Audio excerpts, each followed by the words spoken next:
صحیح مسلم میں حدیث ہے، نبی صلی اللہ علیہ وآلہ وسلم نے فرمایا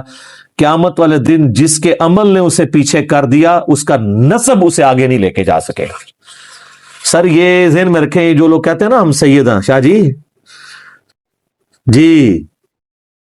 صحیح مسلم، اے مولانا شریف نہیں، قیامت والے دن جس کے عمل نے اسے پیچھے کر دیا اس کا نسب اسے آگے نہیں لے کے جا سکے گا۔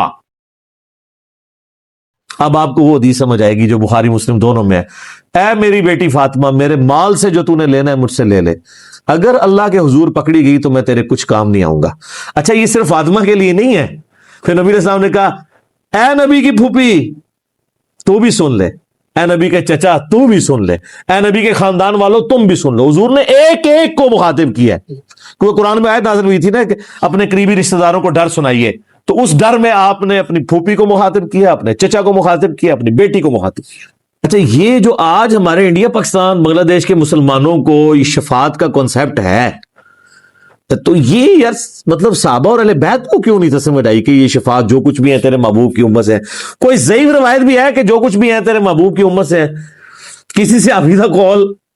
کسی تابعی کا قول، اس طرح تو ہے ہی نہیں ہے۔